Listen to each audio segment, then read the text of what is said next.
Hi guys, and welcome to another MATLAB programming session and interactive graphics here today. Before we move on, if you like what you're seeing, please don't forget to subscribe and or like the video, okay? And share also with whomsoever you know may like it. Okay, that being said, our objective today, this is the AutoCAD software, is to reproduce this interactive line drawing, okay? When I click on the first point, it begins to draw a line from the potential second point I want to draw. I click again, it draws. Click again, draws. Click, draw, click. Okay. So this is what we want to do in MATLAB. We want to have this exact behavior. So let's dive right in.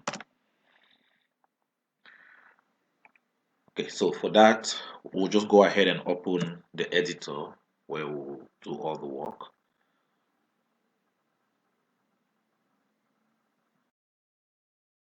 Now the editor is opened. We'll just create a function. Okay, let me say function. We'll create a function. We'll call it line draw.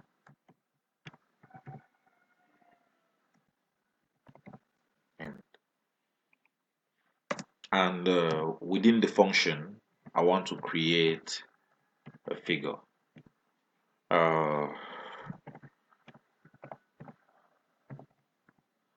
I'll say menu bar. Is it none? No menu bar. I'll say the figure should have no menu bar. The figure, yeah, basically that's all. Let me just leave it like that. And I'll also create an axis. The axis is where we're supposed to click and do and see the corresponding behavior. Okay, so if I run that, what happens? I'll need to save it first. Okay, let me save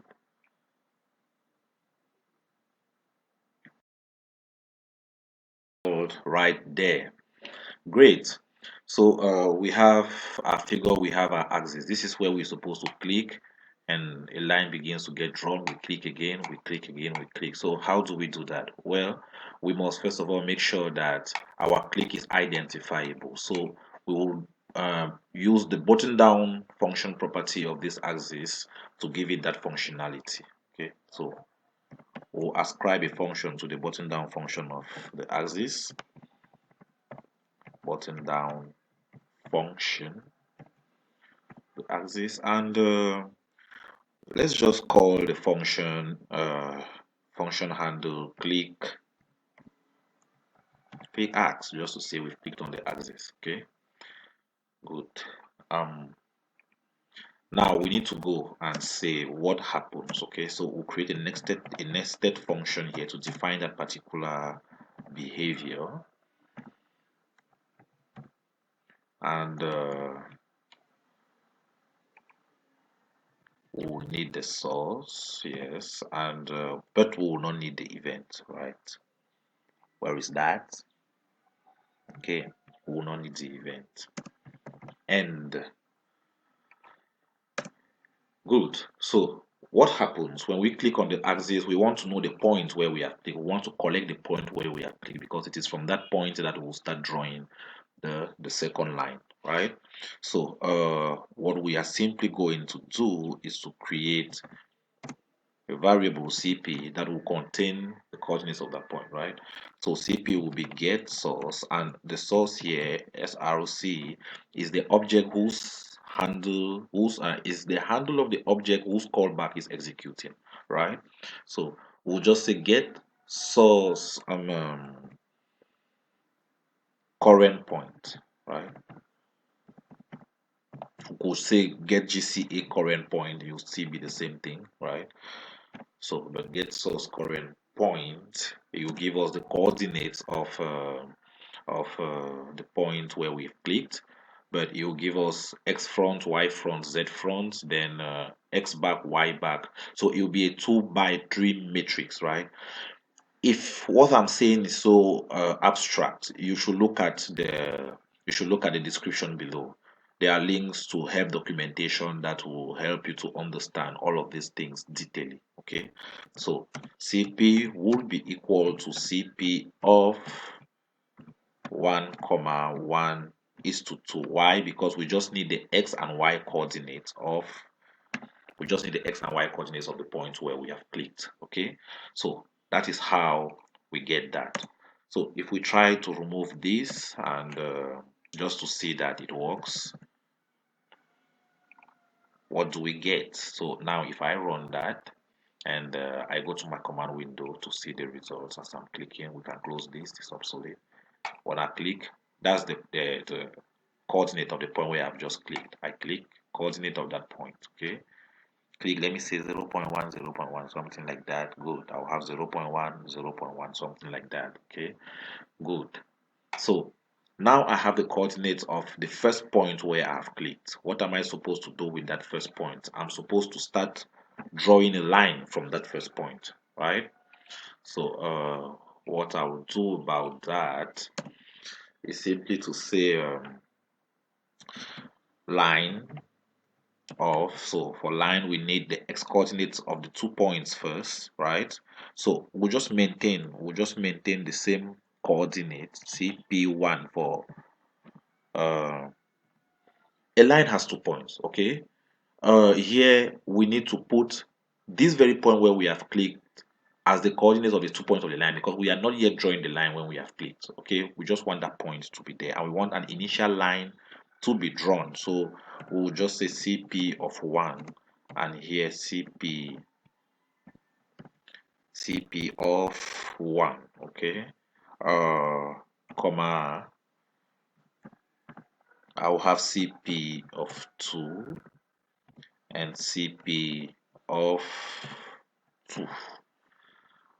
That's just to draw an initial line. These are the x coordinate of the first point, y of the first point, yes, x coordinate of the second point, y of the second point. But it's the same point because I don't want the line to be drawn just yet, okay? But I want the line to be initiated somehow.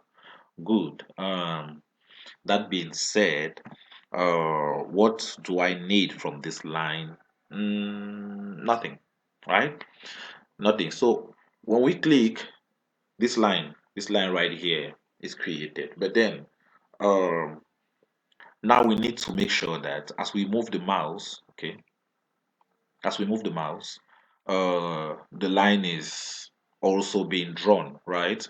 So moving the mouse will demand, to detect the movement of the mouse, we'll need to change the window button motion function of the figure. Okay, right here we need to give it a window button motion function.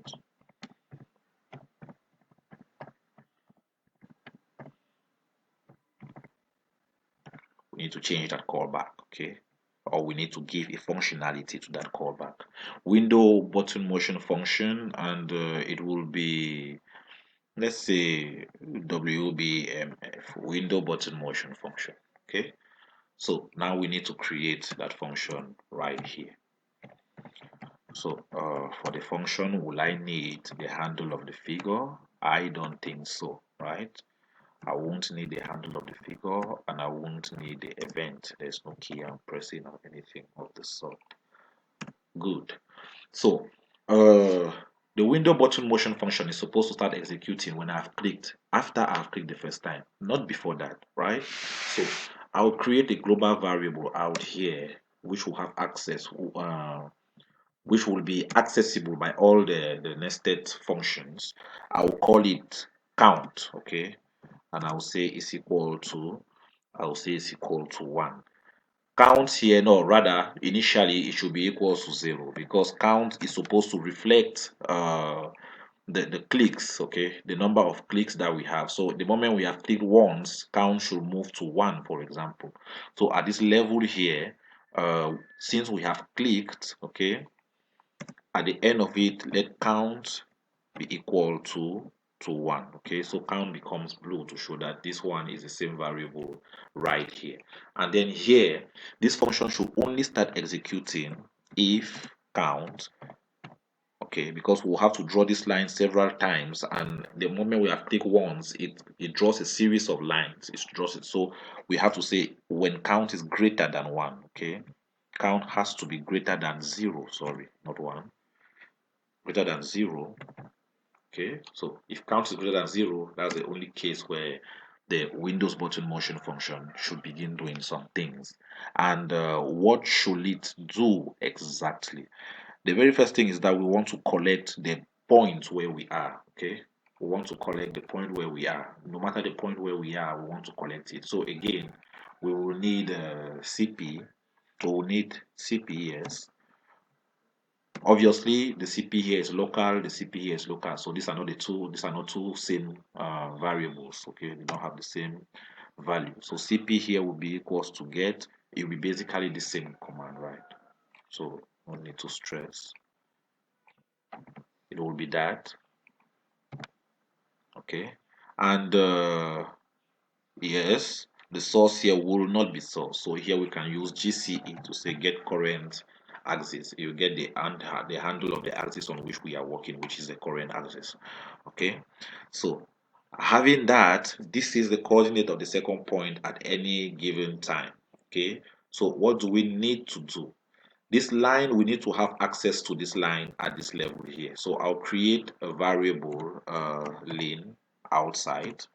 I can give it a value of 0 for a start, but then lane here will be equal to that. Okay, so that lane becomes my line. Okay, I've stored my line in this variable, so I can control my line from this variable. So right here now, I'll go ahead and just set, we need to set this second property to the value of the line right here.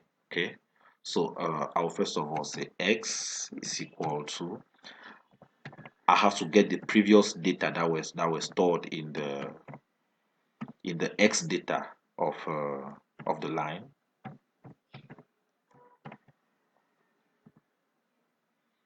X data, okay. So the x data in this case, for example, will be CP1, CP1, okay. And then the y data, I need to collect that too.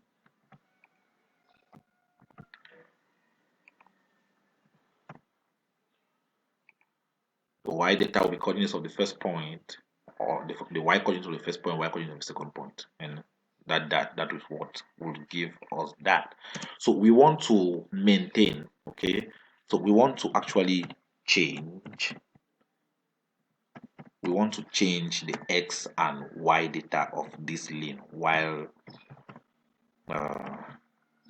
while the mouse is moving. That is what will cause our line to move the way it does interactively. Okay, so we want to do that, but we want to maintain the first x, the first point. Okay, so here it will be x of 1, right? We want to maintain that, but then the second point here has to be the new x that we are getting from here. Okay, so it has to be CP of 1. Okay, and at the level of y, okay, it's exactly the same thing, right? It's exactly the same thing with some differences. So here will be y of 1, but here will be CP of 2. Okay, good. So let's see where that leads us so far. So if I click, okay, so something is already coming out, but then things are not behaving as they should because the x limb mode and y limb mode of the axis are automatic. Okay, so we need to set it to manual so that it does not move the way we see it there. So we'll just say x limb mode of the axis, let's set it to manual. Okay, you can see all of this in the axis property, and y limb mode of the axis will set it to manual too. Okay, good. Let's try that again. Good. And that's the behavior we get. Okay, for a start. So this will just be one line, okay?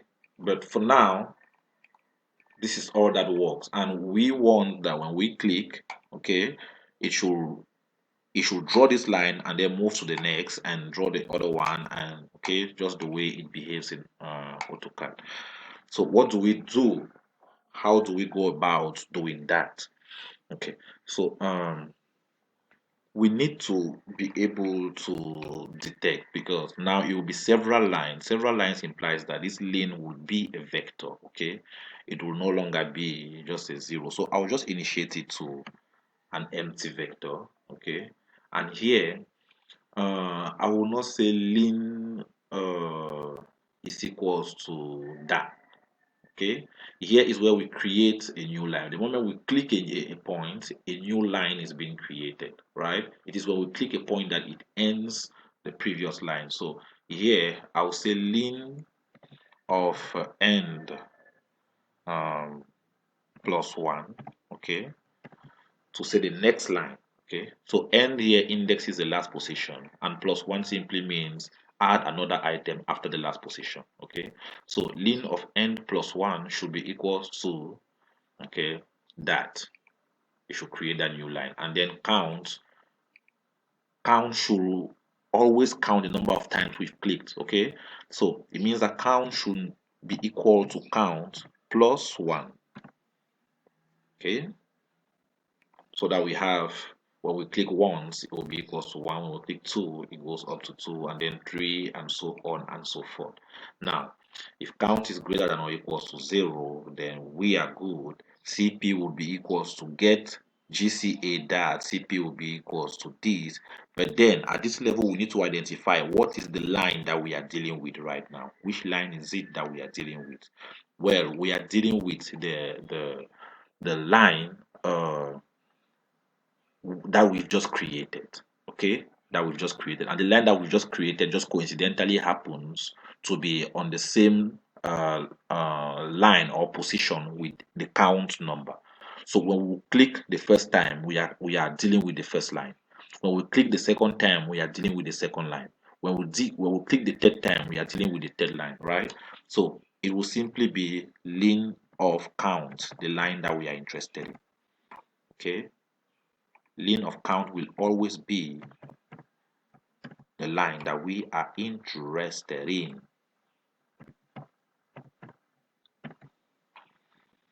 Okay. Is that all? Is that all? Is that all? Is that all? Okay.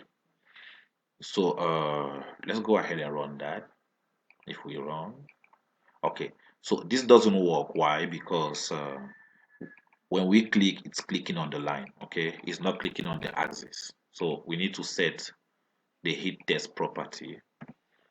We need to set the heat test property of the line to off. Okay, and now if I run that, when I click, that is our great AutoCAD behavior. Okay, good. So I hope you loved the video. Okay, I will put links in the description below for detailed explanation on the various concepts that this thing touched. Okay, so it will lead you to other videos where you can actually get some explanation on some concepts that will enable you, not other videos necessarily, but other materials where you can get detailed explanation on the concepts that enable us to draw this so nicely. Okay, hope you enjoyed the video. Don't forget to subscribe and like. Bye bye.